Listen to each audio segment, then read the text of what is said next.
So I'd like to welcome everybody. My name is Sharon Cumberland, and I'm the director of the Creative Writing Program here at Seattle University in our English department. We're very, very delighted to be sponsoring the Cascadia Poetry Festival for its second outing and to see so many people here. Seattle University is not the only sponsor. Let me read you the list of other generous sponsors who have made this festival possible. It's supported by Poets and Writers, Inc., Humanities Washington, For Culture, Cascadia Community College, Seattle University, and in particular the Creative Writing Program, the Spring Street Center, and Common Acre. So we're very, very grateful to them for their sponsorship.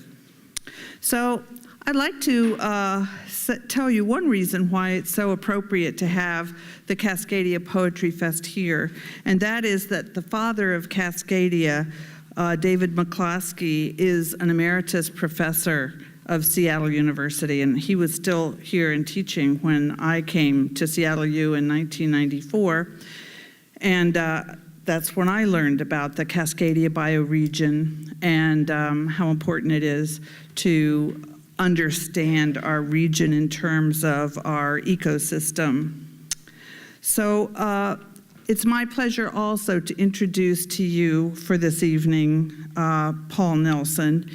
Paul Nelson is the mover and shaker that caused this festival to happen. He's the founding director of SPLAB, which used to be the Spoken Word Lab, but now the new mission statement says it's the Seattle Poetics Lab, which I think is a wonderful sort of global expansion of the idea.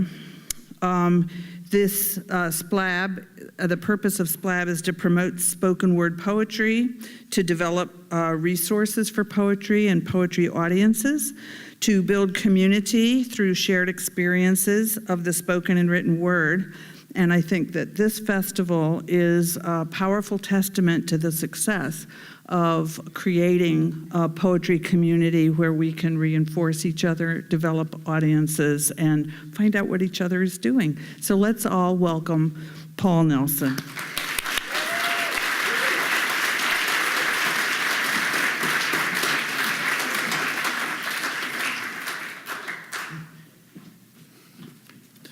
Well, without Sharon Cumberland, we wouldn't be here tonight, so we're very grateful for the work that she's done.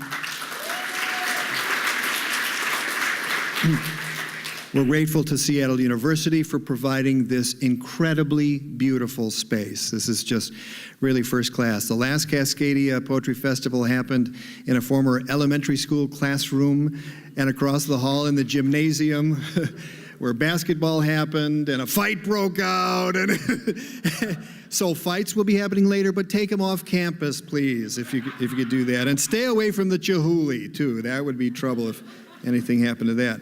So the last Cascadia, we're hoping, if we can get 29 people buying gold passes before it starts, we'll be in business. And this year, of course, knowing we were going to be in here, we set the total at 300, and we're well over 300 of gold passes committed. So thank you. When you don't get the grants you'd hoped for, and you have to depend on the gate to do it, it's a testament to having a good manicurist to make things work, because we were chewing our fingernails and cuticles. The fact that so many Canadian poets here, how many people, Canadians, can you whoop or something like that? See? Right. So from the Nanaimo, New Westminster and Surrey and Whitehorse, Yukon Territory. Joe Lilly's in the house and read last night as part of the kickoff reading. We're grateful that the Canadian people get this right away, that we are connected and that the border is an invisible line created by someone else who maybe didn't have the best interests of the land, or certainly its people at the time, that's for sure, or any other thing except their own empirical interests. So we're grateful that the Canadians get this. And speaking of Canadians, Trevor Carolyn is in the house, and he did a thing. He was editor of Making Waves, Reading BC and Pacific Northwest Literature, and said something very interesting in the introduction, talking about how Gary Snyder Cascadian and a bioregionalist, in 1985 wrote of a new world culture that he identified, arising jointly from the west coast of North America and the Asia-Pacific region. And he talked about a culture more sympathetic to environmental, spiritual, economic practices, and to social justice. And that really, I think, defines the best of what Cascadia is about. The environmental concern, obviously, because we have so much to protect here, more wilderness, glaciers, islands, fjords, mountains, volcanoes, you name it. The spirituality, which comes in large part from Aboriginal and Asian wisdom traditions. Economic practices like co-ops, like PCC and REI, and even Costco's a co-op. So you get the sense that a cooperative approach to capitalism is really the way of the future. And I think the collaborative commons may be the way to that. And that's very popular here, as judging by how people reacted to when the UberX Seattle City Council thing came up. And of course, to social justice with the Wobblies and many other efforts towards social justice in this bioregion. So we are very fortunate to live in this part of the world. And you know, when I first came out here for a job interview in 1988, he said, a lot of people come out here for a job, but then they either get fired or they quit, and they stay here for some reason. And he's still here, and I'm still here, and I'm grateful for that, and grateful to have raised one daughter and raise another in this beautiful bioregion. Speaking of raising daughters, I want to thank my wife, Meredith Nelson. As you know, the women do all the work, so thank you, Meredith. I can't see you, but I know you're out there.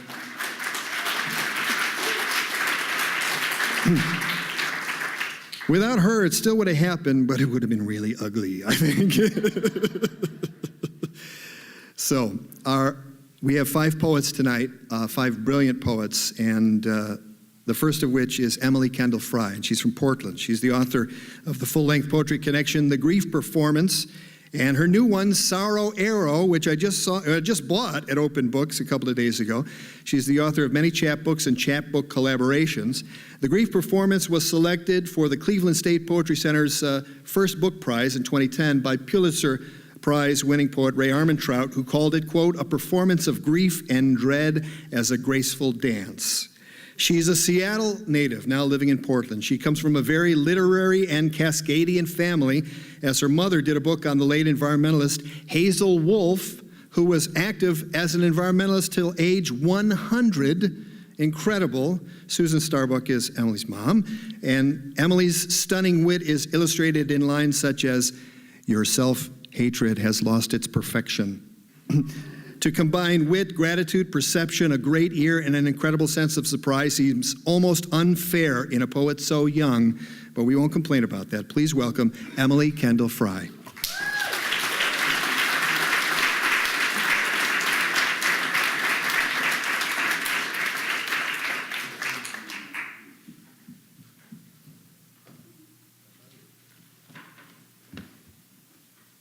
All right.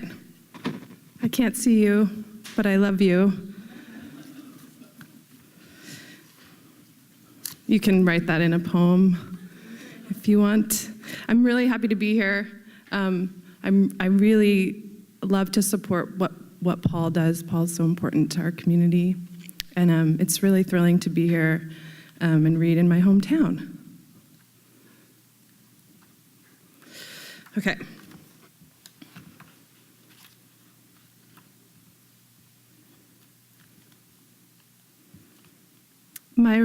These are parts of a long poem called Sorrow Arrow, and then I'll read some newer poems. My relationship to the unknown is in peril, a field of baking elephant shit. Love makes me permeable, the softest hurricane. Tiny computers are breaking into the clouds. Arrows are raining down. In line for breakfast, I fuck the ground. I get inside the mailbox and bang around. Information equals empathy erosion. The more you know, you want the boy/girl splayed on the runway. The berry in your pocket melts. Hold still to let it bleed down your leg.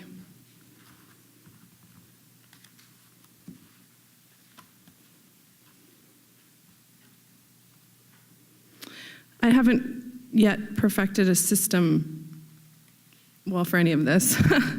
But the other day I saw someone who had a clipboard.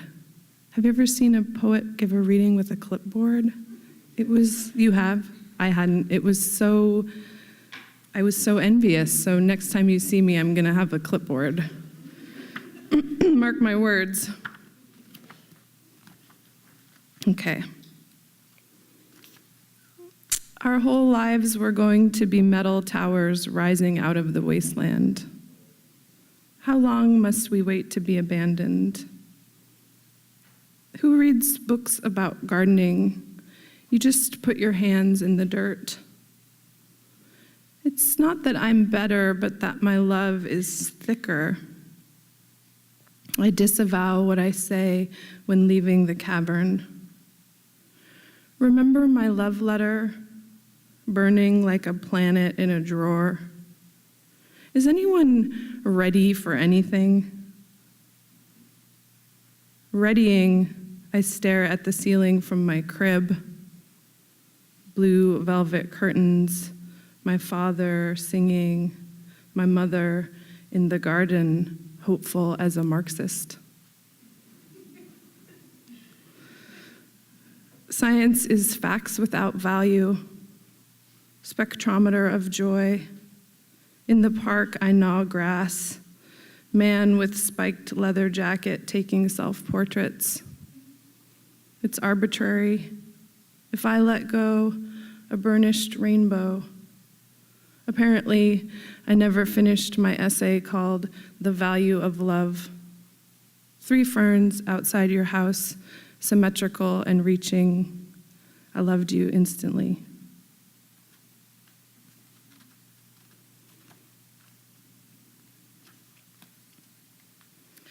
There's oil in the plankton that lines the ocean. On the 5th morning you rise, the air around you soft as islands. The white dog shits in the grass. You want your dream masts to rise. Oil covers the sloping lawn. The black dog eyes the roses.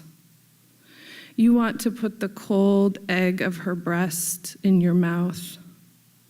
Trash gilding the roadside bramble. You walk to the store. The first level of the food chain is contaminated. Giant rocks covered in oil. You sit in your body, quietly making blood. Wild blood, bird of the world.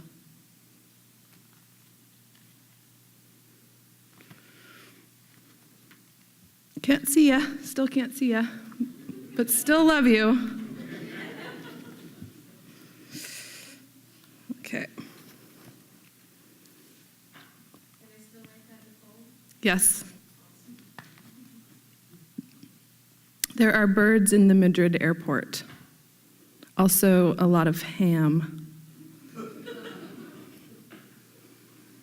I order cafe con leche. Strong, he asks me.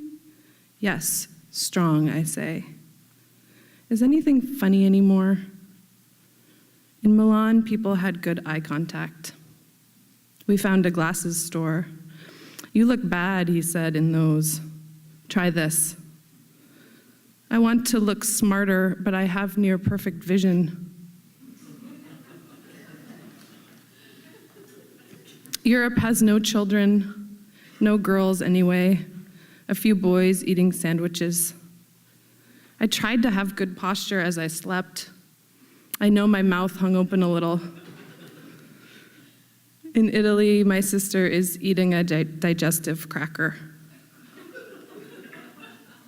She's straightening her bangs, her eyes, her long-sleeved blue shirt. I'm sorry for the childhood we had to leave. I'd like to go back, give her a drink of water.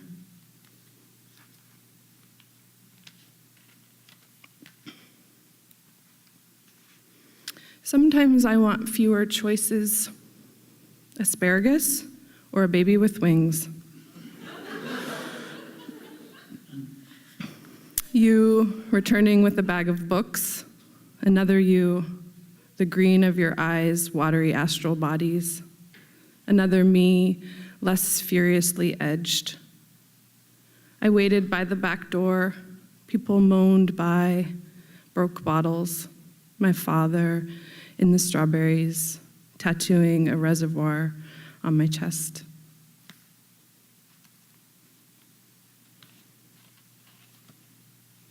You do not love me. I knew it when I entered the Duomo, capped in mint green at the center of town. Jesus hung like a piece of toilet paper, night opening its black flower. Every statue had bullet-sized holes in its feet.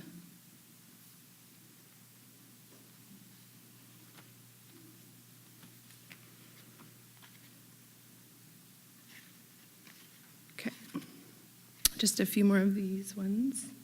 You're so sad you're actually broccoli. In the art supplies store, you touch the colored pencils. You're going to yell, "Motherfucking asshole," at the next tree you see.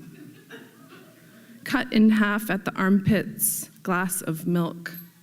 We buy so many things, wooden world. A vice on your house. A vice on your motherfucking house.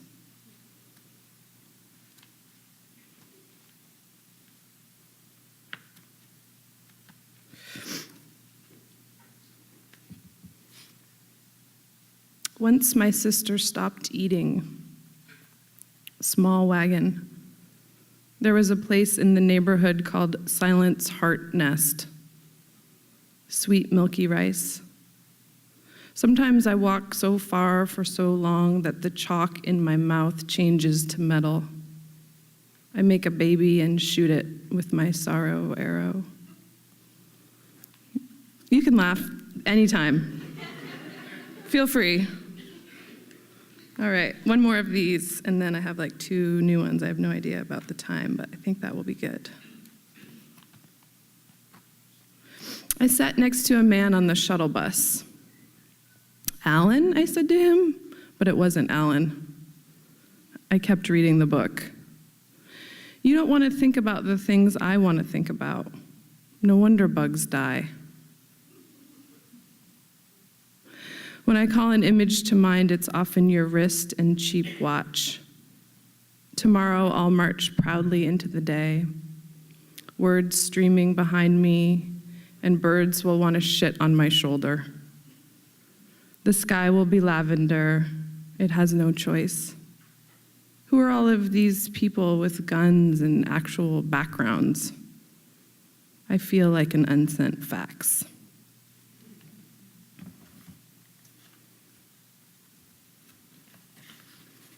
All right.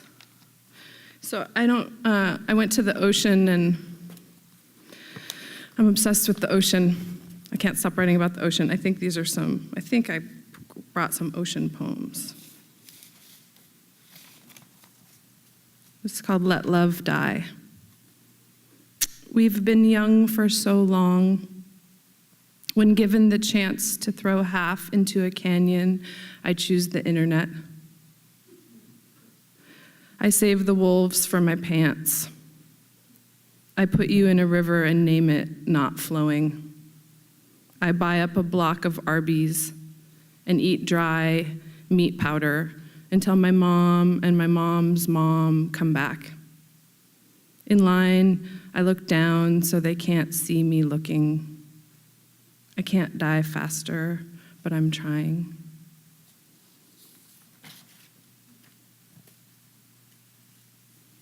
Fall at the feet of the unknown. I steal a lot of things from my yoga teachers. I think that's okay. Sometimes I wake up unable to comprehend mystery.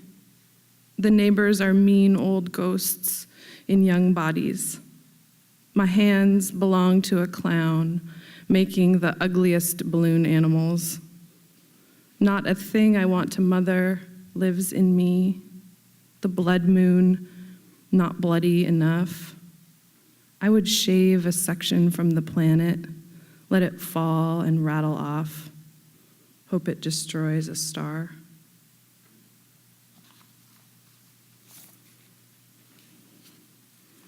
I like to really end on a bummer for you. Okay. Okay. I think there's two more. Blood moon. I still believe in everything. When I sleep, I out Jesus the neighborhood. I wake with bigger hair, a bigger stake in nothing's great expanse. The park is thinner this year. Can you feel how the world is wearying? You have secured the lonely position. Good morning, the ocean is awake, a metronome that beats to the measure of epiphany. Families of glossy eyes in cars. Who are these horses? It has to be someone's fault. What about science, you think? And eat a burger. And then who's to blame? Your heart very wrong and throbbing.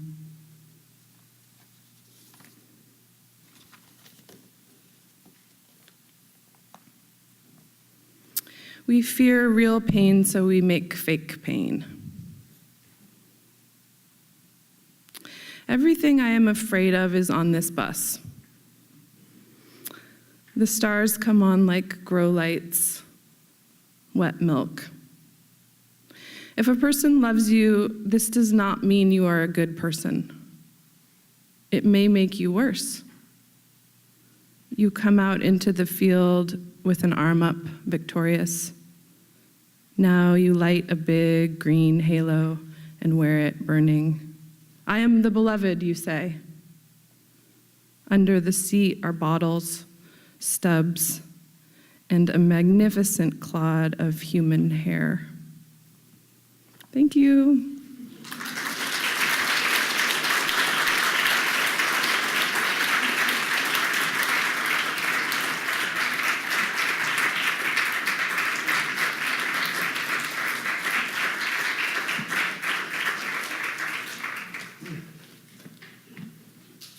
Thanks, Emily. The book is on sale. Sorrow Arrow is on sale. Seattle U has really gone out of their way to seek out books from all the people who are appearing on the stage tonight and the next couple of nights.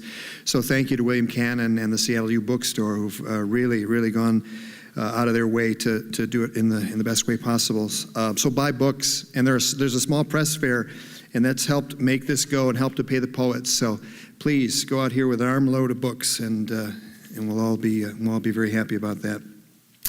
Kaia Sand is a Portland resident, and she's the author of Remember to Wave, which was published by Tin Fish Press in 2010, and Interval, published in 2004 by Edge Books.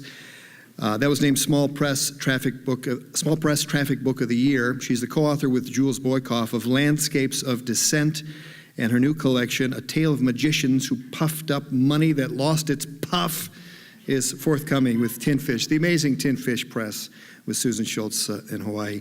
She dislodges poetry from the book into other contexts, including Remember to Wave poetry walks, Inexpert Investigation, A Pedestrian Inquiry, and the Happy Valley Project, which is an investigation of housing foreclosures and financial speculation that included a magic show.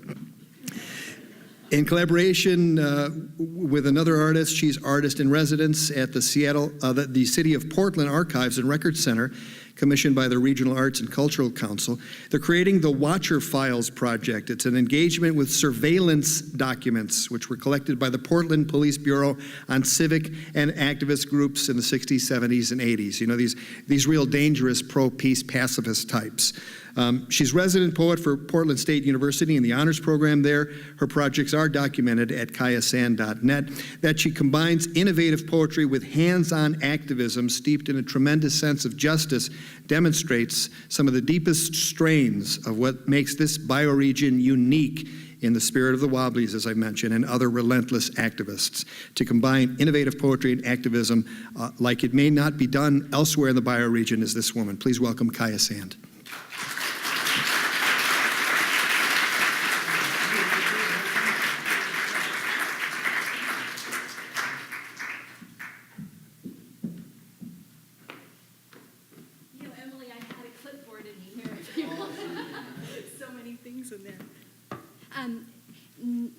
Nadine and Mina are going to help me with this first poem. I picked 2 poems. This is a longer poem, and then a poem that's shorter that I continue to recast. Both thinking about this whole concept of Cascadia that I walk into this weekend with a lot of anticipation. I feel like I'm going to have come out of it with a lot of new ideas. So with this first poem, it's called So He Raised His Hand, and it comes out of that project that Paul mentioned, where, you know, I'm one thing I've been thinking about with looking at these sort of paranoid, dystopic documents is how to transform them, how to flip them in some ways, and tell the stories of the activists, not the activists, that's so grandiose, but of some activists who were so feared. And so this project came from interviewing a man named Lloyd Marbett in Oregon, and some of you may know him. He is anti-nuclear power activist, and he was surveilled heavily in these documents. And as I interviewed him, I loved his storytelling, so I did my own transcriptions, really focusing on the weight of his phrases, and we worked back and forth. And he caretakes this land, this beautiful land that he was given to caretake in order to be an activist. And so he became the caretaker in my imagination. So this sequence opens and closes, which Nadine will do for us, with the figure of the caretaker who I got to walk with. And then the poems are stories in Lloyd's voice. So I will be Lloyd's voice, which I'm really honored to do. So Nadine, if you don't mind coming up, and Mina. And I guess I just wanted to mention with this sequence, why it seems so appropriate is that, you know, one of the power plants, Pebble Springs, that comes up in most of the pieces that we'll read, was a planned power plant for the Columbia River that we share in our bioregion along the Oregon border, and through dogged activism was prevented from existing. And then the other one, Trojan, was shut down. And that, you know, was St. Helens in the north of Oregon. And but you'll see early in this poem how that hope that Canada is somewhere far and different collapses. And I just thought, oh, there's so much of the bioregion in this poem. So why don't we, Nadine? Share the microphone. Yeah. I'll just tip you down. You may live here under 2 conditions. Everything you own must be on wheels, and you must continue to do your activism. With that, Earl, the sign maker, the draftsman, the conscientious objector, Earl, the landowner who loved trees, made Lloyd the caretaker of these wetlands. This cedar, hawthorn, trillium, Douglas fir, these ferns, nettles, one who takes care, who cares, who is cared for by the woman who stitched him a suit, cared for by the man who loaned a typewriter, cared for by the woman who led walks into the woods of all the people who cared, all the people gathering, with the man who takes care.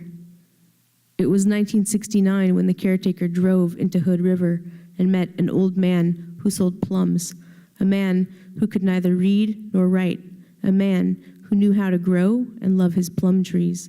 The caretaker wanted to be like that old man then and now. He walks through his small orchard, red currants, cherry, cherry, plum, plum, cherry, cherry, cherry, plum, coffee grounds heaped on the soil, trees singing with chimes. It was 1969 when he drove over Mount Hood and stayed.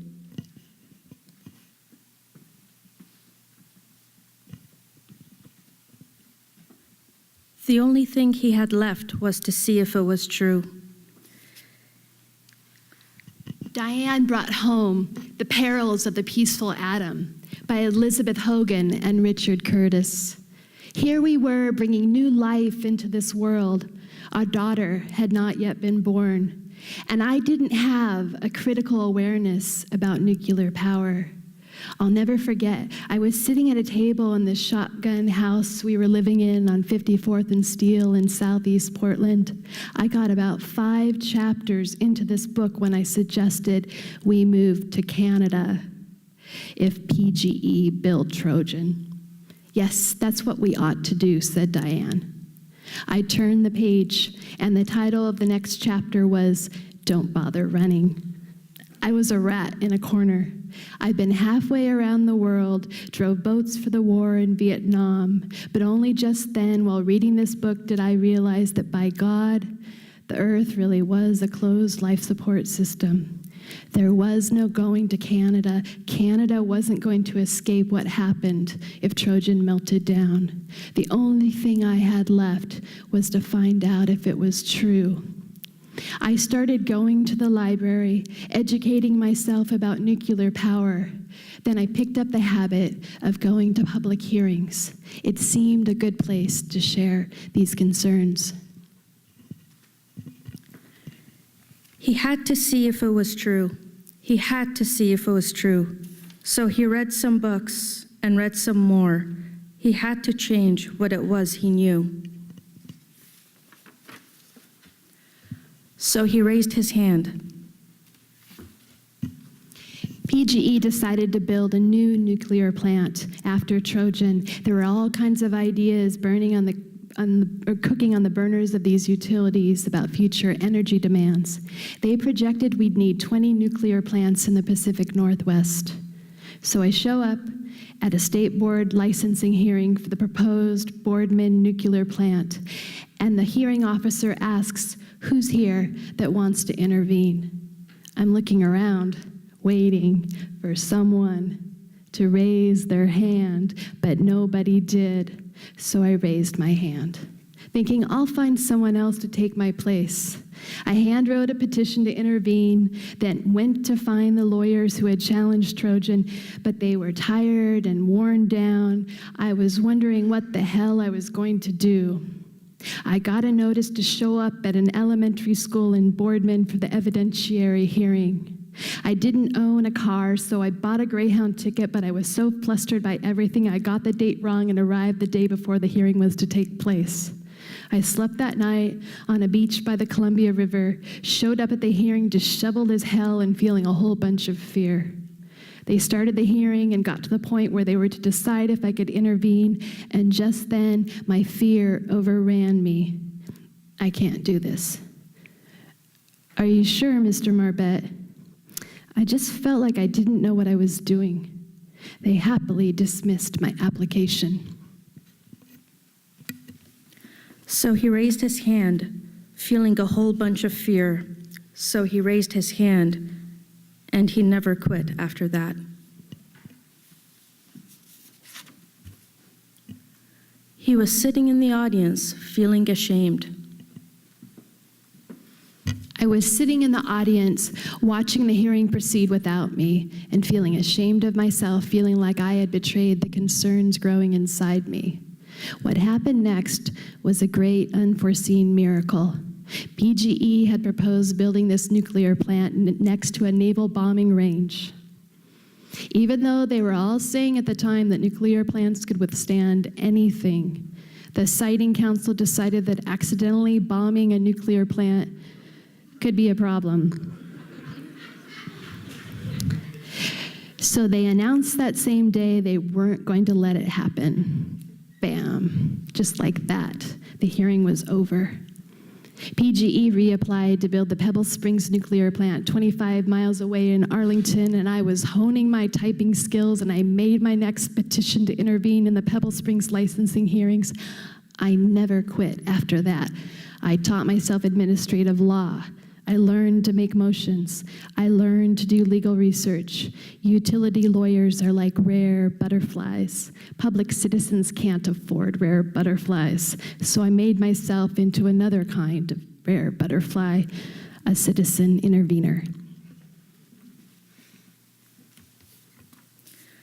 The trillium purples its white leaves as summer deepens its season, and he became a public person, and he became a public person. PGE built a fancy road to the nuclear plant. PGE built a fancy road to the nuclear plant they hadn't even built. They were pouring money into the community, and the people loved it. They said they'd been in the Depression since the Depression, and they felt very threatened by us because they saw us as obstructionists. I understood their plight. The last thing I wanted was for the people of Arlington to remain in the Depression. But there had to be a better way out than buying into this unproven, dangerous technology. 3 Mile Island, Chernobyl, Fukushima. I'm not arrogant enough to think I'm right all the time. But say Pebble Springs was built and we had our own nuclear meltdown, the community wouldn't have been able to go home just like Chernobyl. I recently had surgery for cancer, and my doctor told me about 3 Russian patients he had who all have bladder cancer. So my doctor decides to ask them if they'd been at Chernobyl during the accident. Yes, they'd been at Chernobyl. Last year, I was driving the gorge along those roads I drove so often to the Pebble Springs hearings, and for 40 miles, I didn't lose sight of those big wind generators. Jesus, it blew me away. All those wind generators near the road to the nuclear plant that never got built.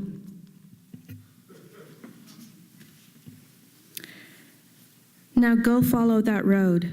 Now go follow that road and recall down that road what never came to be.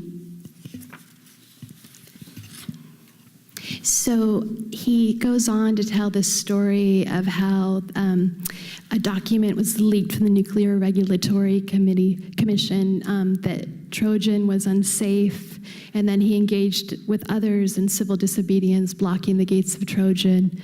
And Trojan and the board, PGE, closed Trojan down.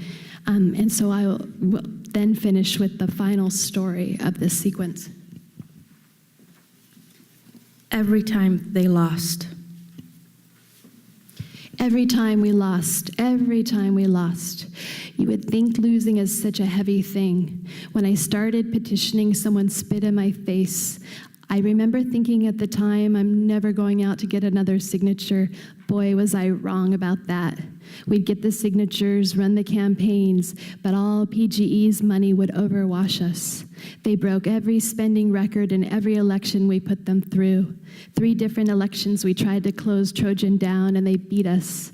They beat us down into the ground, but we always rose from the ashes. We kept coming back over and over.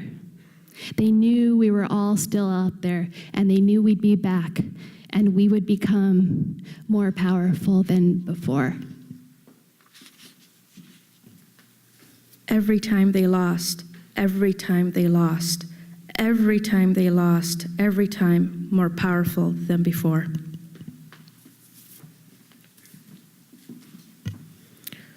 The caretaker walks past a mossy-topped mail truck packed with rafting gear, past sunning garter snakes. He walks past a small trailer lined with the sweet wood air of cedar that he and his son scavenged from the ruins of a shopping center and hand-washed together, board by board. He walks over mud-rutted trails compacted with dirt beneath wood chips flung on filter fabric. He walks past twinned Douglas firs, a treehouse, width apart, says he longs to live up there, not in quick shelter, but in the sky. But he leaves the trees be, stays grounded, caring, showing up.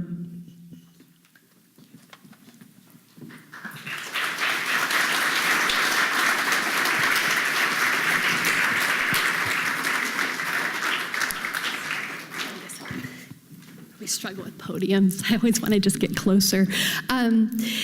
I'm going to close with a poem, Tiny Arctic Ice, that I think of sort of, sometimes I feel like an accountant of particulars as a poet. And so thinking about global capitalism and trade and climate change and how to just keep writing down the particulars. So this is a poem that I recast again and again, and I decided I make it into different things as I go, and I started thinking about our displaced horde of electronic waste. And so I reached into my drawer. I don't know if you have a drawer of cables and dongles and such, but I have a drawer like that. And it seemed like maybe it'd make a good book. Tiny Arctic ice. Inhale, exhale. 7 billion people breathing. Some of us in captivity, our crops far flung. Prison is a place where children sometimes visit. Jetted from Japan, edamame is eaten in England. Airplane air is hard to share. I breathe in what you breathe out, stranger. Tantalum is mined by hand for cell phones. Sometimes children dig it. We send tea leaves to distant friends. Containers of discarded computers float toward Hong Kong. Neighbors bike to build RVs at nightfall. Araucana chickens won't lay eggs in captivity. Airplanes of roses lift above Quito mountains. Cultivated from crocuses in La Mancha, saffron suffuses my rice. Women cook circuit boards for gold flecks in Guiyu. You touch what I discard. Status updates stack up in Primeville warehouses. Data coal-powered and far-flung. When the fish diminish, folks find jobs in prisons. Sometimes children visit. Crouched on mounds of monitors, boys capture copper with magnets. Airplanes of microchips lift above Cascade Mountains. I touch what you assemble. Terminator seeds are hard to share. Bonfires burn motherboards into Agbogloshi air. Sometimes children breathe it, and the fish diminish, the roses, the tea, the edamame far flung, the roses, the tea, the microchips, and you breathe in what I discard. Friend, thank you.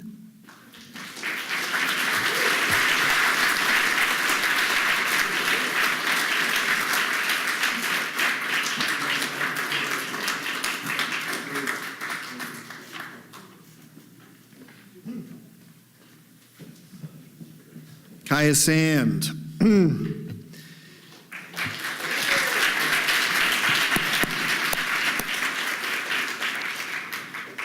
There's been a discussion on many levels of what Cascadia is, and one of them is the bioregion itself, starting at Cape Mendocino, California, where the San Andreas Fault goes into the Atlantic Ocean, and the Cascadia subduction zone begins. And David McCloskey, as Sharon mentioned, has been tracking this for over 30 years, and he is speaking tomorrow morning at 9 o'clock, sorry, George, 9 o'clock a.m., that's right. And he has his new maps that he's going to unveil, which I understand are stellar, and that he's been working on for a long time, and that he's going to unveil tomorrow. So that is happening in Piggott 103. It seats about 75, so probably good to get there early, and he's going to have a lot to say. He'll be speaking for an hour, and hopefully he'll be speaking for maybe 15 or 20 minutes, and there will be discussion for an hour. That's the preferred method. But tomorrow morning, if you want to know really what Cascadia is, he's the source of it. Also tomorrow night on this very stage at 7:30 is the Force Field and Allergic to Cats reading. So Nadine and Jocelyn curated and will be hosting that tomorrow night right here starting at 7:30. Next up here tonight is Joanne Kyger from Bolinas, California, which is just outside of the bioregion, but she's influenced by her practice of Zen Buddhism and her ties to the poets of Black Mountain, the San Francisco Renaissance, and the Beat Generation. She studied at UCSB, University of California at Santa Barbara, with Hugh Kenner, the Pound Scholar, before moving to San Francisco in 1957 and becoming involved with the poetry scene there, the North Beach scene with Spicer and Duncan. And in 1960, she joined Gary Snyder, who she'd met a couple of years earlier. She joined him in Japan. They were married. She traveled later to India with Snyder, Allen Ginsberg, and Peter Orlovsky, where she met with the Dalai Lama.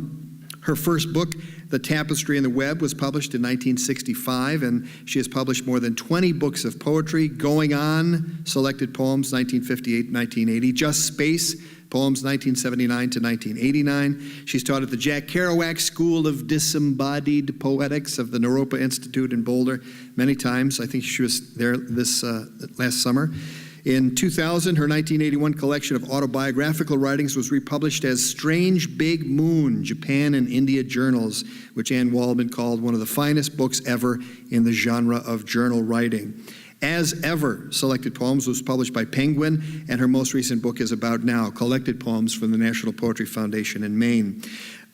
Because she does not live in the bioregion, but the fact that her poetics in the Black Mountain School and the folks that she was associated with, Robert Duncan, Jack Spicer, and Robin Blazer, who have been huge influences on Cascadia poetics is part of the reason why she's here. Duncan would travel each year for many years to Vancouver. Jack Spicer gave some seminal lectures, which were published, and Robin Blazer, of course, moved there to live in about 1965 and helped start Simon Fraser University. And their influence, especially on the Tisch poets of Vancouver, is very important. There is a snap for Tisch. I heard that, George.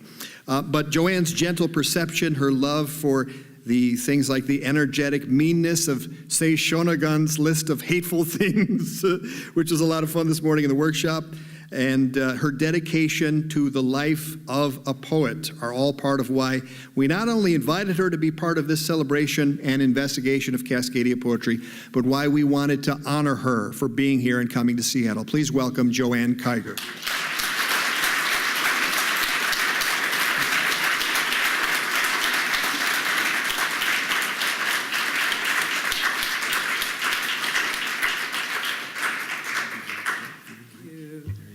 Thank you, Paul, for that beautiful Wikipedia introduction. Sounded very familiar. I live on the coast, north of San Francisco, on the west side of the Coast Range, on the Pacific Plate, not the North American plate, and the Pacific Plate is slowly inching its way north to Seattle and beyond. The main people of the Coast Range, where I live and have lived since 1969, the main peak is called Tamalpais. And this is the first story, is this vibrating? This is the first story I heard about Bolinas, which is the town where I live. The crystal in Tamalpais. In Tamalpais is a big crystal. An acquaintance told me the story. A Miwok was giving his grandfather's medicine bag to the Kroeber Museum in Berkeley at a certain time in the year. I believe it was about the time of the winter solstice, because then the tides are really low. They stopped and gathered a certain plant on the way over the mountain, on their way to the Bolinas Beach clam patch, where there is a big rock way out there. Go out to the rock, take out of the medicine bag the crystal that matches the crystal in Tamalpais, and if your heart is not true, when you tap the rock in the clam patch, a little piece of it will fly off and strike you in the heart and strike you dead. And that's the first story I ever heard about Bolinas. Being a detective of place, I looked to see where the inhabitants, very recent inhabitants of where I live, were and are called the Coast Miwok. and I'll read a few of their stories and history collected in 1914 by C. Hart Merriam, which I adapted and which were published in a small book called Up My Coast. And notice the origins of the Miwok people come from across the Pacific. No mention of the northern Bering Strait crossing anthropologists are so fond of. If you'll read, even down when I was in Oaxaca, I noticed that the museums there have the Bering Strait, and somehow they have everybody in Oaxaca walking down that long route to get there. And I thought, God, why didn't they just stop at Bolinas? That's the best place to be. But they persist on this belief.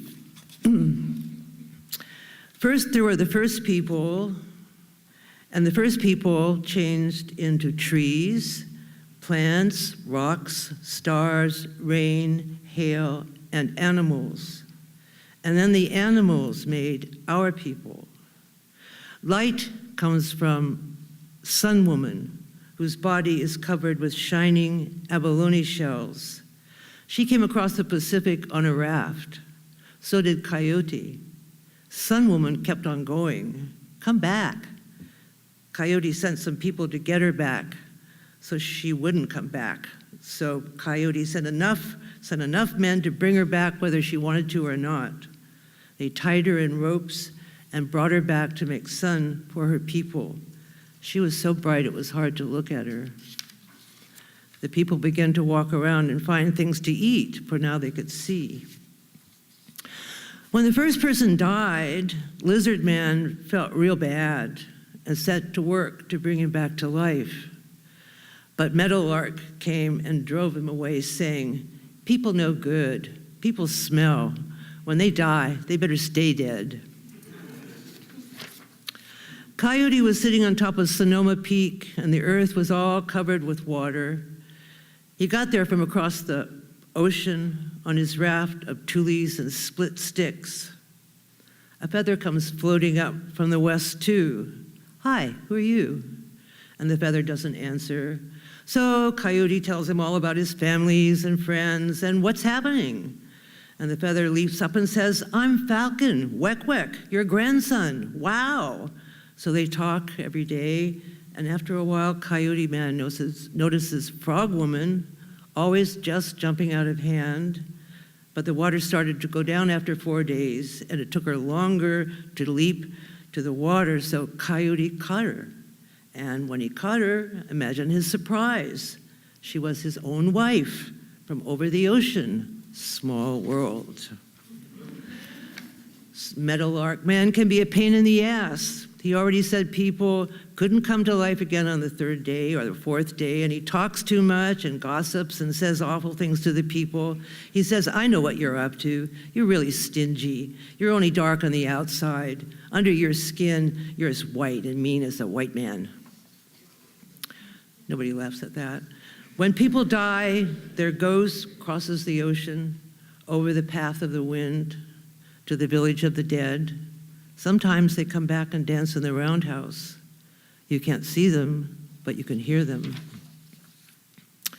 Meanwhile, on another continent, about the same time, Carl Jung. Carl Jung greeted all his kitchen utensils first thing in the morning. "Good morning, frying pan. Hello, cup. Greetings, little silver spoon. We're all in this together, even though your thoughts think you are a big deal and try to turn you into someone special like God, who does not stoop to good and evil. Billions spent on war so far could have been spent on dentistry.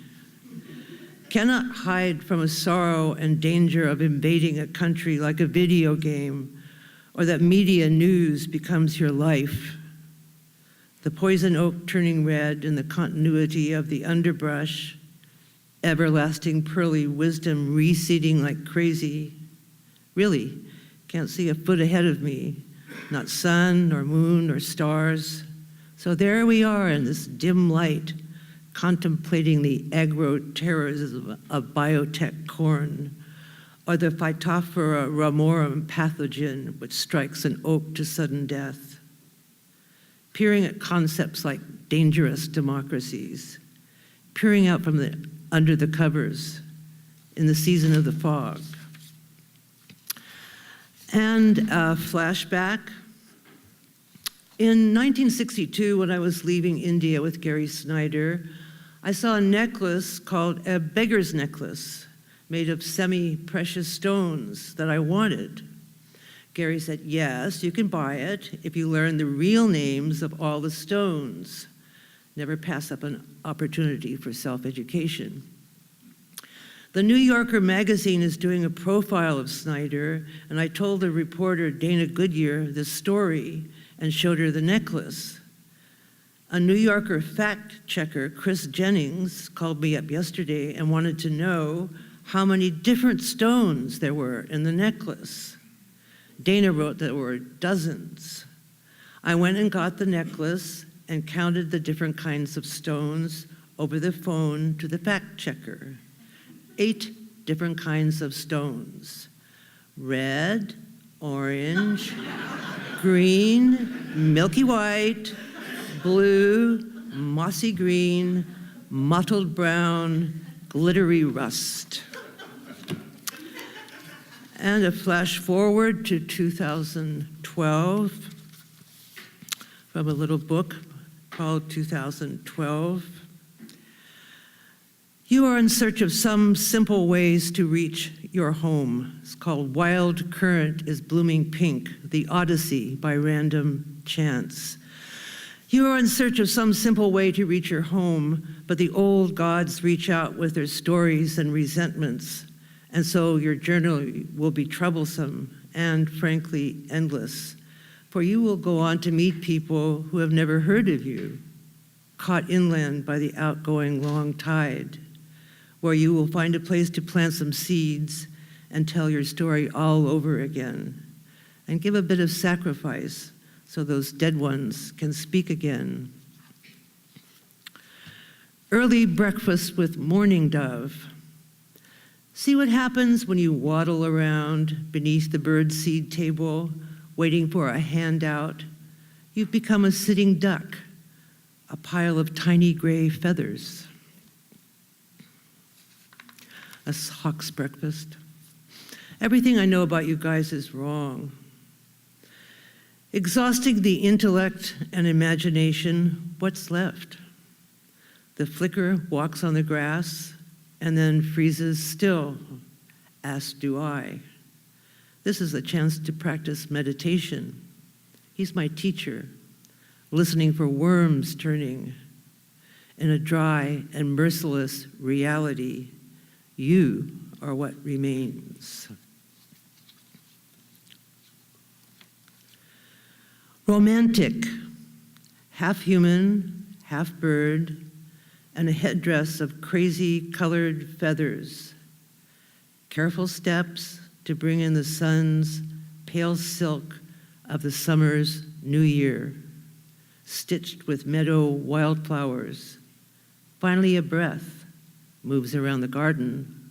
Recognize me? God as a man-made arrangement. Hurtling towards the dark fog, the overcast, hoping the book will open the door to familiar recognition. The emotional life of animals. 25 years ago, it was said animals had no feelings, no consciousness, all was human projection. The first storm wetted the earth, the second storm soaked it. Wander through pathways of wind, visiting ancestors on a rainy night. Into violent stirrings, searching for a story to retell. Forget the heroic voyage, no remodels in the modern world. The big doe chases away her youngest, a wandering epic of childhood insecurities, blackmailing the stars.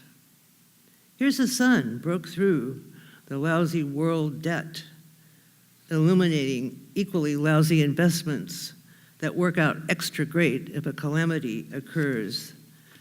Here goes the morning sun behind the neighbor's monster killer pine.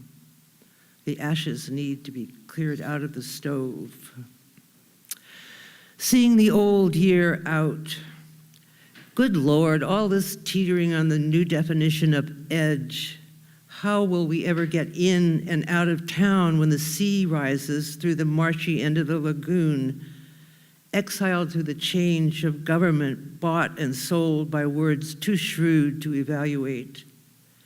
Remember how the heart is always located by its place in the body, at the bottom of a mountain, on the slopes to the sea, watching it go by as if owned by no one. The watcher disappears momentarily. She is forced to watch from behind a curtain.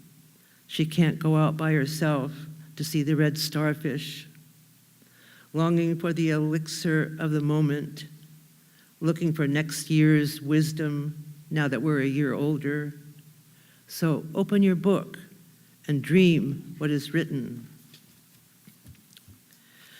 Springtime babies. Are they born yet? Baby fawns, candy of the outdoors. What you think you're going to learn is never actually what you do learn. Listening to Paul's attentive concern for his son's well-being, I tell him I wish you were my father. He looks very startled. I'm old enough to be his mother, after all, and he's an analyst. Keep your face expressionless and smile widely on the inside. If your body is ill, your mind needn't be. Joanne McClure can't remember Emily Dickinson's name and tells me what Jess Collins used to say. At your age, do you ever think about the hereafter? Yes, when I go into another room and ask myself, what am I hereafter?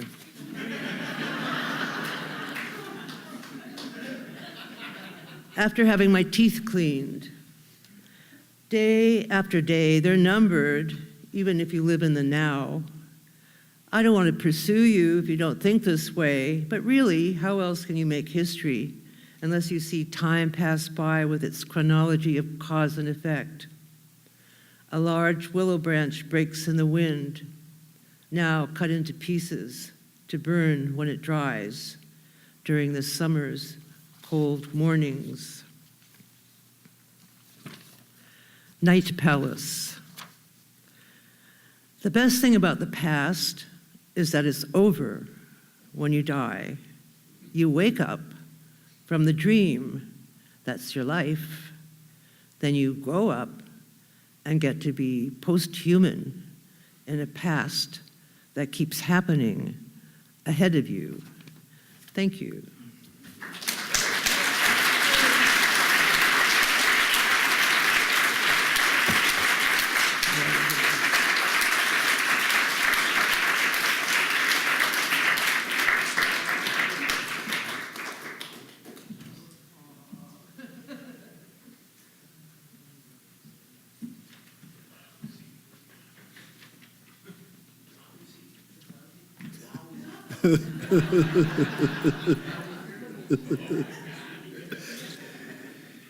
Joanne's going to be on a panel in the morning that Nadine is hosting, talking about innovative Cascadia poetics. So the whole Black Mountain thing and Tish and everything else and other things will be coming up. And our next poet will be part of that panel as well. George Stanley lives in Vancouver. He's a West Coast poet, born in San Francisco, was active on the San Francisco poetry scene in the 60s, late 50s too, and 60s. He was friends with Joanne back then, back in the day. In 1971, way ahead of the Bush administration, he moved to British Columbia. A lot of folks moved there during the Bush administration, but he was there in 71. He taught English in BC community colleges for 26 years. He's now retired. His most recent books of poetry are Vancouver, a poem, and After Desire, which came out last year, both from New Star Books of Vancouver. He is the great-grandson of one of the first mayors of Portland, Oregon, which is just amazing. So he is Cascadian. When I first told him, or I asked him to be at Cascadia Poetry Festival, this is what he told me. And so he is Cascadian through and through. In the title poem of his last book, he says, after desire, the springs of longing dry up. Beauty is almost unrecognizable. Astonished that you passed it by. To turn life's challenges into beautifully bittersweet moments is what a pure poet does, a poet who lives and practices the life of poetry. Please welcome George Stanley.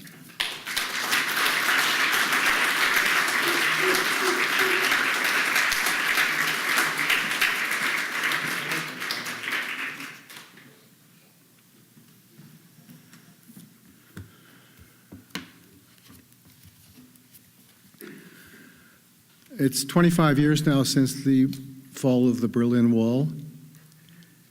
When I began writing this poem, I was listening to the live coverage on CBC. I was in Terrace, BC. The Berlin Wall. Why, now that it's breached, broken, does it cause such consternation in me? CBC brings me the cries of happy youth, the singing, people climbing up on the now meaningless wall, drinking champagne. I see myself 18 months ago at Checkpoint Charlie.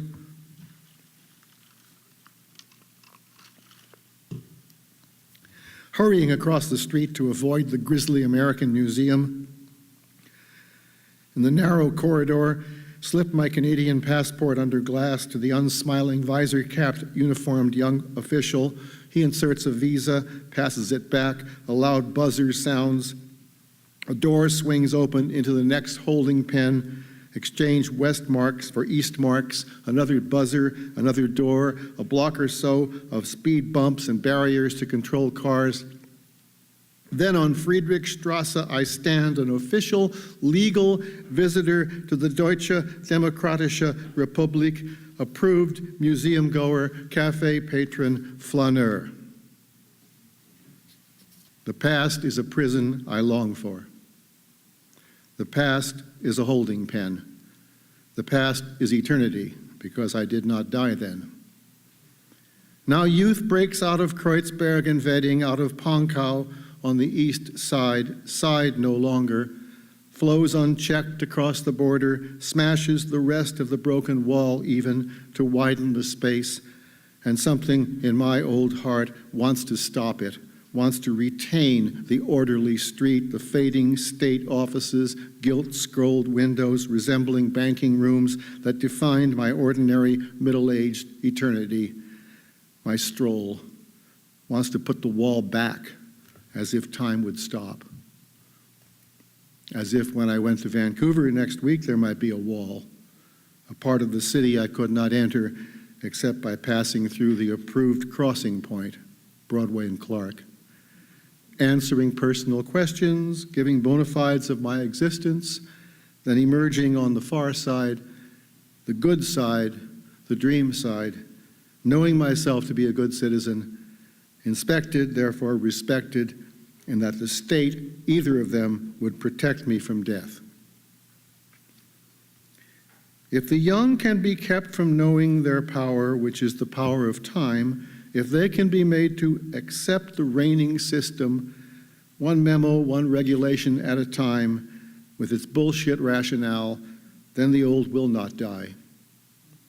Then the old will walk the streets of Vancouver and Berlin, fed by the respect that is paid to them by the state, by the faces in their mirrors, and by the young, too, unwitting collaborators, lured, conned into the plan behind all plans, the plan to control time.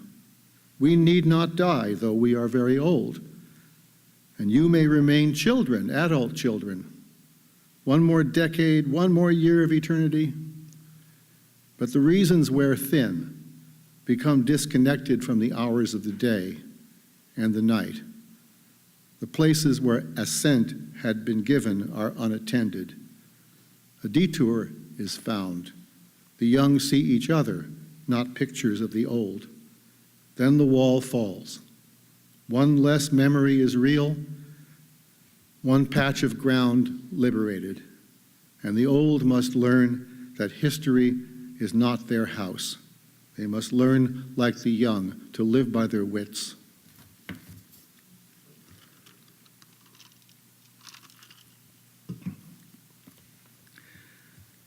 I have two Vancouver poems. Seattle poems. Sorry, Seattle. I do this all the time. I lived in San Francisco. I lived in Vancouver. I live in Terrace. When I'm in Terrace, I call Vancouver San Francisco.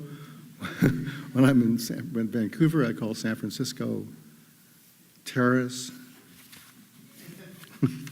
No, I don't do that. This is a very short one. George Bowering used the first line of this poem today as part of an exercise.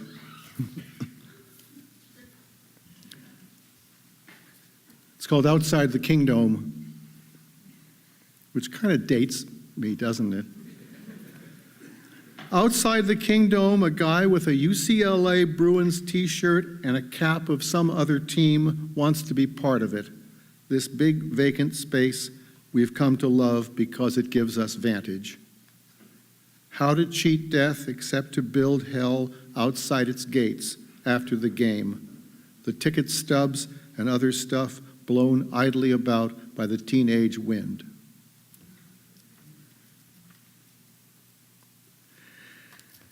And this one is dedicated to my brother Gerald, who is here with us tonight, and also to George Bowering, because they were both with me that day at Safeco Field. SAFECO. Screw all fans except corporate owners.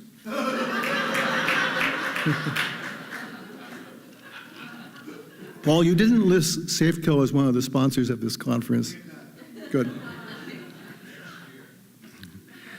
Just like in Syracuse and Calgary, which were two places I had recently attended ball games, young boys are dancing here artlessly on the steep steps of the upper deck, and one-beard young men, now that reads well on the page, but what does it mean? I mean young men who have had one beer. So, young men who have had one beer, bare-chested with incipient love handles,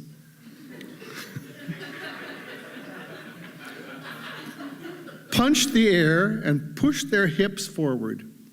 They can see themselves magnified on the big real-time screen in center field next to the scoreboard, and turned on by their lusty images, they bump into each other and dance and punch harder till some master of revels at a split-screen monitor pans away from them to someone else cute or funny. Meanwhile, far beneath us in miniature, Seattle and Cleveland baseball players, both incongruously wearing blue away shirts, run and slide, throw and catch in patterns that seem controlled by the flight of the tiny bright ball, a perfect simulacrum. The wave sweeps across the crowd. Section by section, the fans stand up and sit down. George says, in Seattle, they don't know the wave was over years ago. The wave is not over. Are the young men dancing for their images? Are their images dancing for them? If asked, might some of them not want to change places with their real-time doubles and stay virtual, dancing and safe at Safeco Field?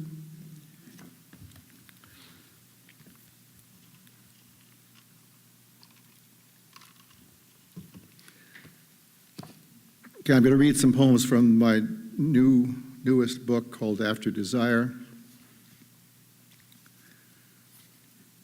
This is Beauty.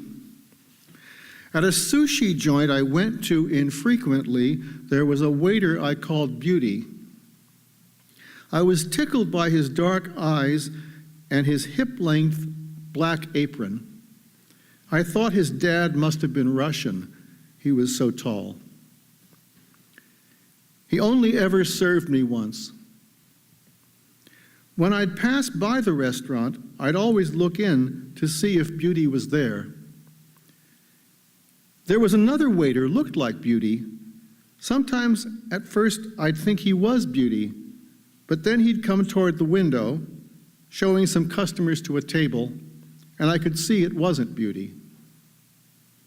Sometimes I couldn't tell right away because of the reflections of cars in the windows. And I was afraid if I peered in too intently, Beauty would see me and know. One night I took Beauty home. His long legs loped up the stone steps ahead of me. I unlocked the door to my apartment and followed him in. But when we were face to face, I didn't know what to do with him. I didn't want to hurt him. I didn't want him to take me in his arms. So I let him vanish. I let him go. I let him go back to his body. I let him escape the violent eye that fastens on beauty to possess or destroy. This is the musician. After desire, the air lost its voice. The musician whose black curls were cut when he went to work in the kitchen now sits at the end of the bar in my seat, and I sit perpendicular to his sadness watching the game. And it's class, I tell N, the bartender, to have the game on. It makes it feel like a real bar, to go to the bar and have to pretend it's a real bar.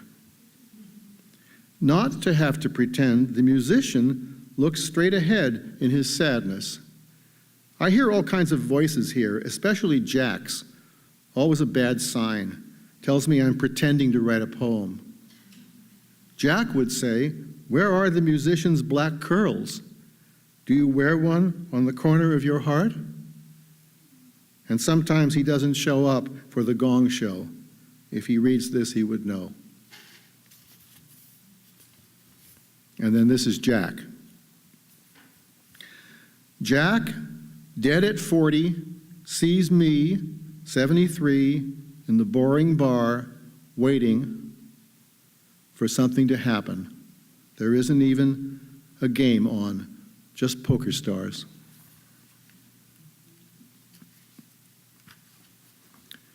Here is a very short poem commemorating an unfortunate event that took place about 3 years ago in downtown Vancouver after the 7th game of the Stanley Cup between the Bruins and the Canucks.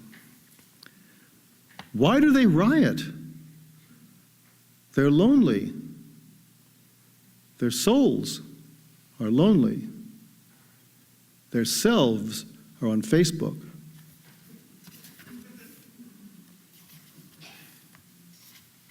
And then this is the last poem. It's called The Vacuum Cleaner. I'd almost finished the vacuuming when the on-off switch that had been wonky for months finally broke. I couldn't turn the machine off. It was stuck on. So I finished vacuuming and unplugged it. Next week, I took it into the shop. A beautiful girl came out from in back. I handed her the vacuum cleaner, the power head, that is, the attachments I had left at home, and as she inspected it, we began to talk in a friendly way about what I don't remember, but I recall feeling that I was not just a customer to her. The beauty of girls and boys pursues me wherever I'm going. Then I had to take my head in to the clinic. I sat in the examining room waiting for the door to open. Then it did. The young doctor entered and said, "I'm Jason." Thank you.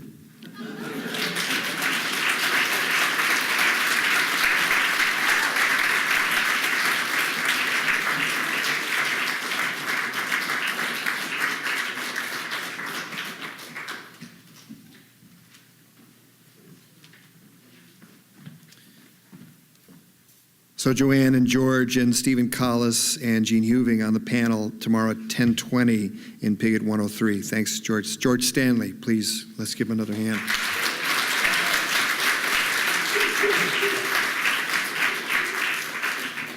All right.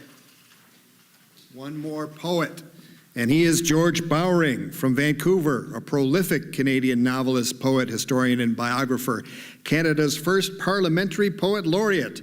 And he was raised in Oliver, BC, which he'll be happy to tell you is the wine capital of Canada. W-I-N-E, capital of Canada.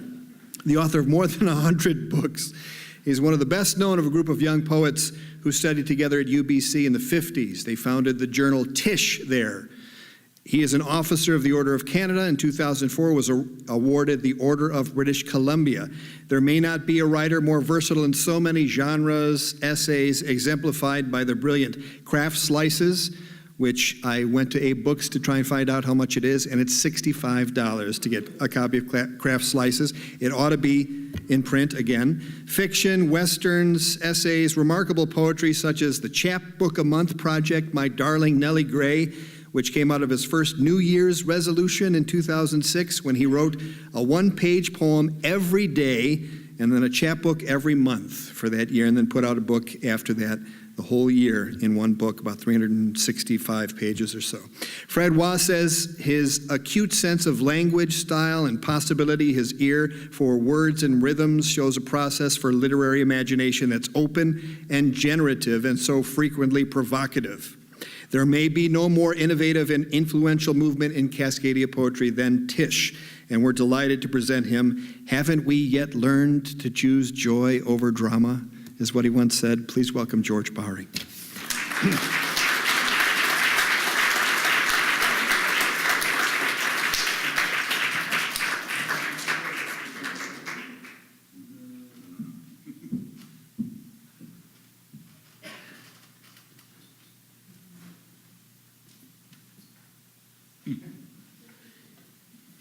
On somebody's glass up here, it says, made from corn.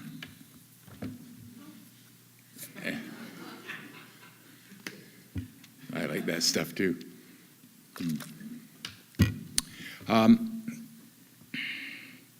It's an invocation I sometimes like to ask when I'm beginning a reading, when I'm nervous like this. It goes,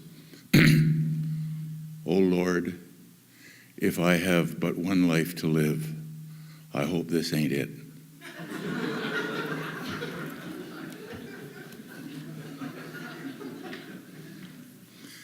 This is a book called Teeth, and in it is a poem called Gyavik at Sea.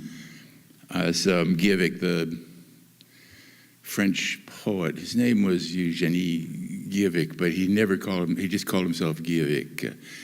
And I like him for a lot of reasons. Partly I like him because of his rough language.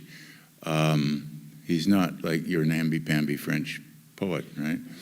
And he goes, as a matter of fact, he used to be, I don't know, it's not an alderman, but they have a cabinet in the city of Paris, and he was a cabinet minister for a while. But eventually some people came and said you weren't allowed to have communist alderman anymore, so he left that. And what I did was, we were taking a boat, as people will do, from Athens to Singapore.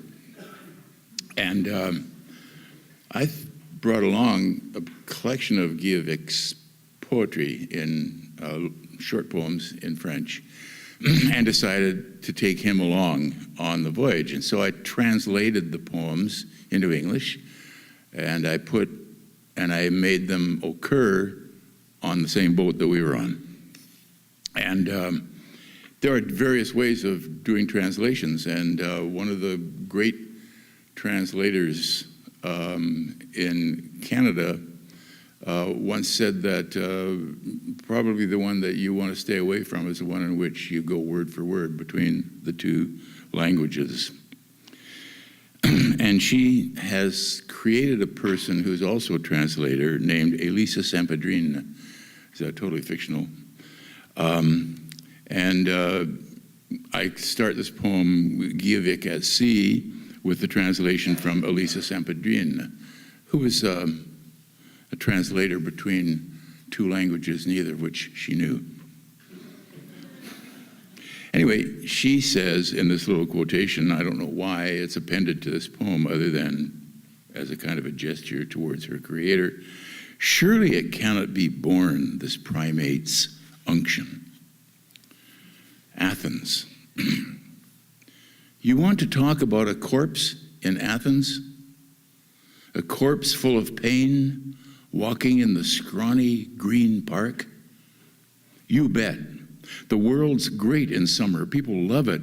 We stuff ourselves with it. We're mistakes of nature.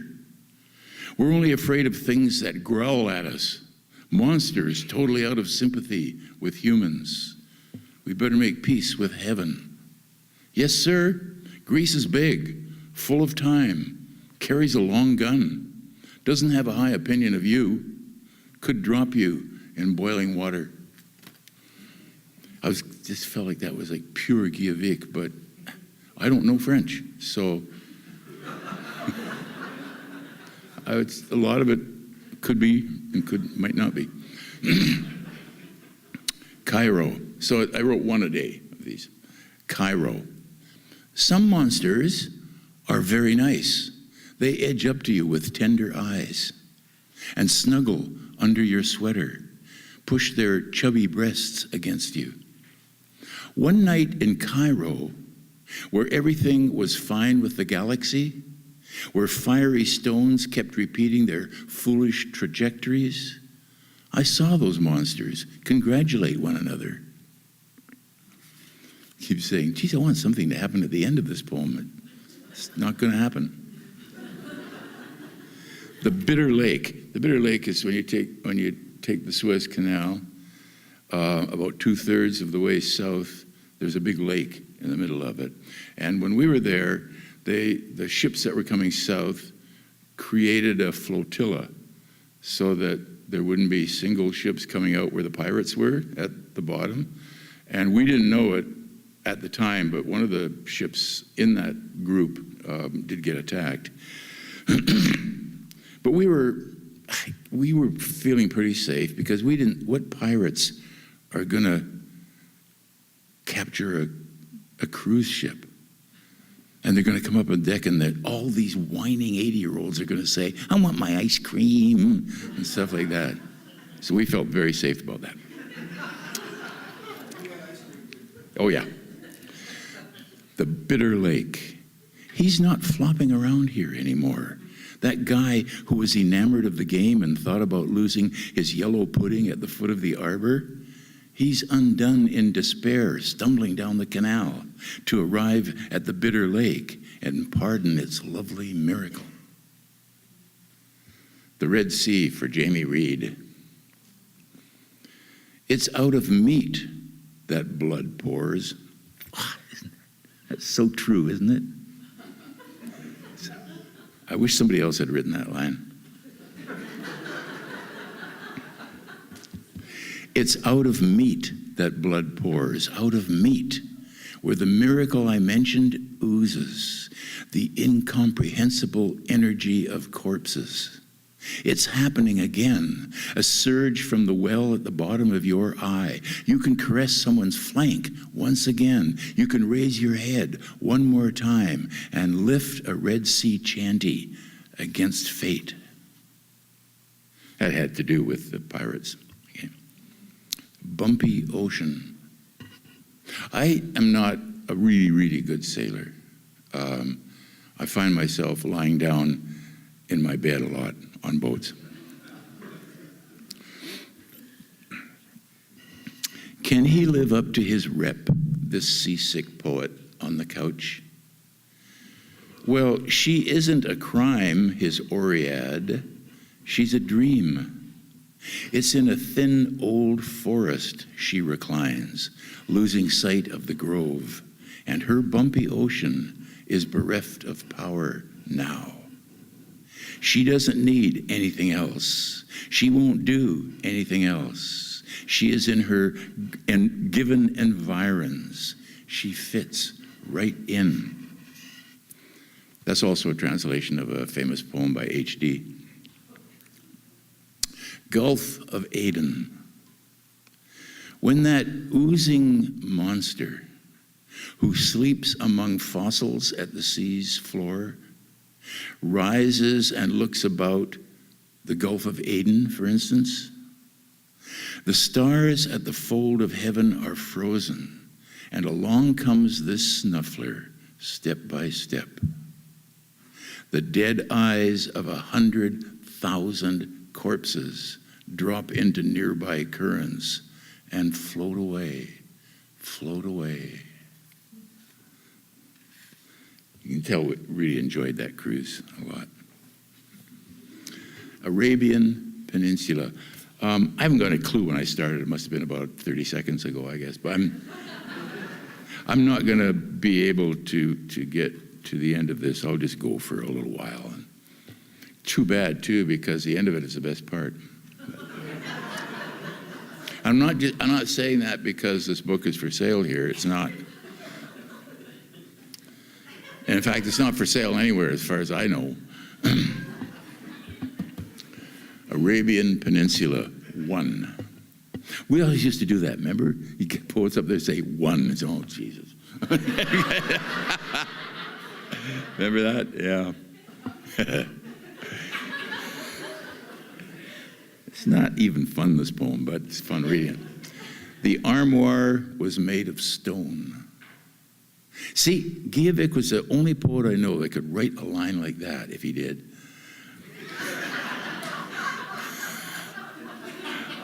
I think he might have. I think he did. But the armoire was made of stone. I could never write a poem line like that. And we never opened it. Maybe it was a secret tomb of corpses. Maybe it was only a hiding place for bread. Enough about corpses. Enough about bread, too.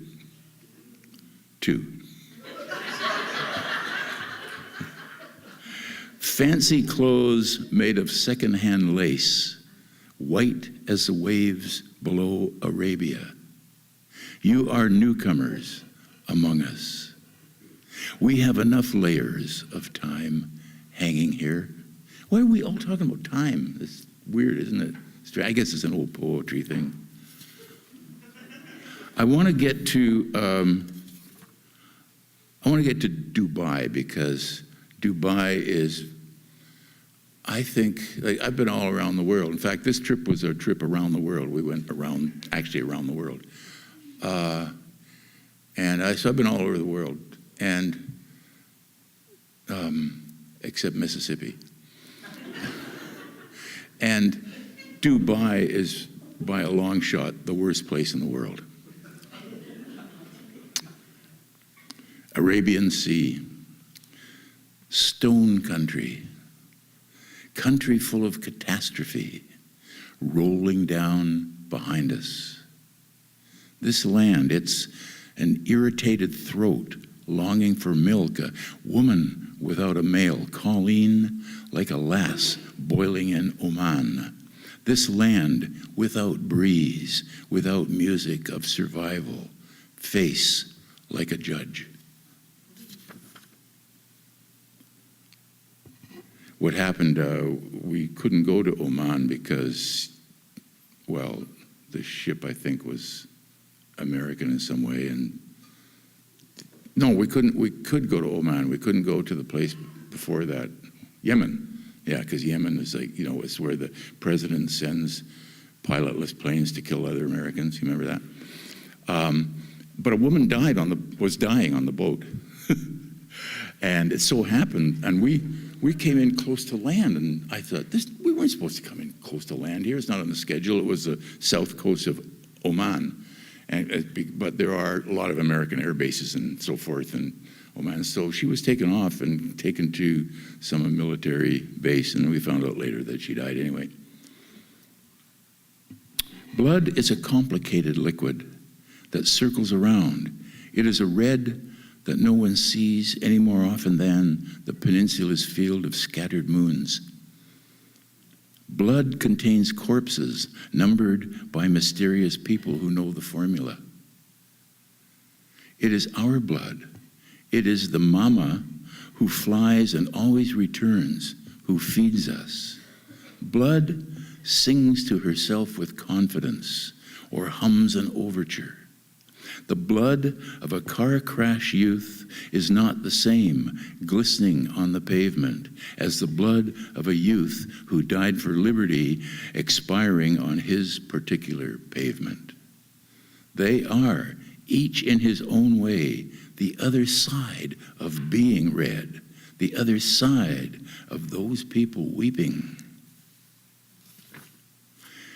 Okay, I'll finish with Dubai, which is a dialogue, it says in parentheses. So I could maybe like do this and then done. The wind, the cold, that Dubai is just miserably awful. But you know what they have? Yeah, to show you how bad it is, you know that tallest building in the world thing that goes up like that, right? Which is almost totally empty. On, I don't know what floor, the 8th floor or the 80th floor or something like that, they have a full-size professional ice hockey rink with a, instead of a scoreboard up at one end or whatever, they have a great, gigantic, huge portrait of whoever runs Dubai, the sheikh or emir or whatever he is, that guy in the white, lovely, beautiful white outfit. The wind, the cold, the flags, the night, the cold, the dancing, the flags, the mall, rapid spits between our cries. We wait this night in the gleam of Dubai for the death of menace and the apparition of fruit. I remember those who sang while the city burned, those who ate mounds of vegetables from this table, those who fell into step and marched against the dancers. Fatigue is a place for impoverished women. They can't go to bed before the death of hope. Hope brings exhaustion to the sisters of the stable. Then it walks over and puts its head against my flank. But in the night, the interminable march to the butcher. No? Yes. Your blood demands to be let out. I remember in the green meadow where you marched, the pitiless cry of the cuckoo ran down me to warm your tail, where your blood no longer satisfied it. Lone eater of a chair, furniture, fiend, sidewalks cry for hunger, the cry of engorged flyers. We have to dress the trees with bird cages while the fishes climb out of their begrimed vase, or vase, I guess you should say here. Now, I haven't got a clue what he's saying there, but I'm going to keep reading it and reading it because I really like it. Thank you.